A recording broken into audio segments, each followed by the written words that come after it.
Merci d'être connecté sur Afrique Today. Afrique Today, donc, c'est la web TV de la diaspora aux États-Unis. Et nous sommes très heureux que vous nous suivez très nombreux ici aux États-Unis. Et grâce à vous, nous pouvons évoluer. Alors, dans cette édition des informations de la diaspora, nous allons parler plus particulièrement des élections présidentielles gabonaises qui se sont déroulées donc le 12 avril dernier. Et nous avons donc assisté ici à la victoire du général Brice Clotaire Oligui Nguema qui a remporté donc avec un score de 90,35% des suffrages exprimés. La diaspora donc gabonaise des États-Unis s'est particulièrement mobilisée, accordant 86,54% de leur suffrage à Oligui Nguema. L'équipe donc d'Afrique Today s'est déplacée donc et s'est rendue du côté donc de l'ambassade du Gabon, et je vous invite donc à suivre ce reportage d'Afrique Today.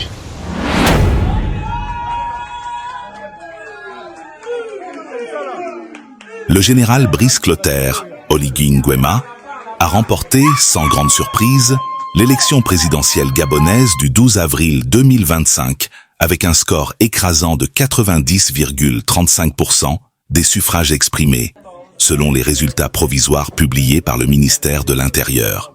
Cette élection marque un tournant historique pour le pays, étant la première depuis le coup d'État militaire d'août 2023, qui a mis un terme à plus de 5 décennies de pouvoir détenu par la famille Bongo. Avec un taux de participation de 70,4%, près de 920 000 électeurs se sont mobilisés à travers le pays, y compris plus de 28 000 Gabonais de la diaspora. Parmi eux, la diaspora gabonaise des États-Unis s'est particulièrement mobilisée, accordant 86,54% de leur suffrage à Oligui Nguema. Je remercie tous les candidats qui ont participé à l'élection présidentielle 2025. Comme on a pu voir la victoire du général Oligui Nguema, donc je lui souhaite mes félicitations.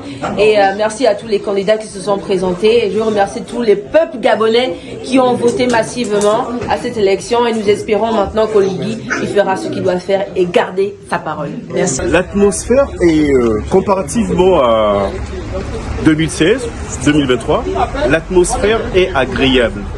Il y a une convivialité. Vous avez, comment dire, l'impression qu'il y a une coalition en termes de nation gabonaise. Vous avez l'impression que il y a cette passion,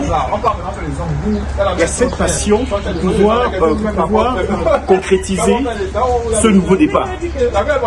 J'ai voté comme plusieurs de mes compatriotes, la salle est pleine, on était censé clôturer les zones à 6h, mais malheureusement parce que les Gabonais sont nombreux, il y a un enthousiasme, il y a une envie qui atteste d'une volonté de participer à ce nouveau départ pour un meilleur Gabon.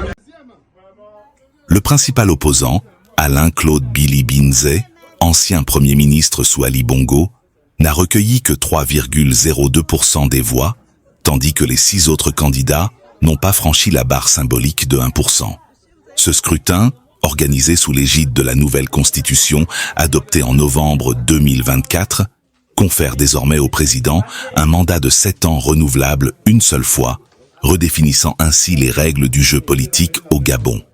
Du côté des observateurs, la société civile a salué le bon déroulement du vote. 94,8% des bureaux de vote ont été jugés fonctionnels et adéquats. Et la transparence du processus électoral a été évaluée satisfaisante dans 98,6% des cas. Avec cette victoire, Brice Oligui Nguema entame officiellement sa transition du pouvoir militaire vers un mandat civil, suscitant à la fois espoir et attente au sein d'un peuple en quête de stabilité, de justice sociale et de renouveau démocratique.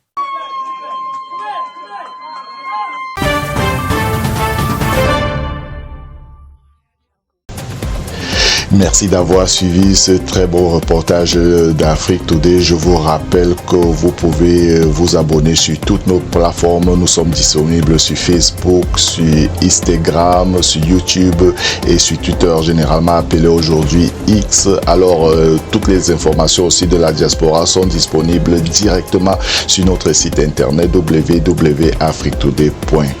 Alors, j'espère vous retrouver très bientôt. Bonne journée à tous.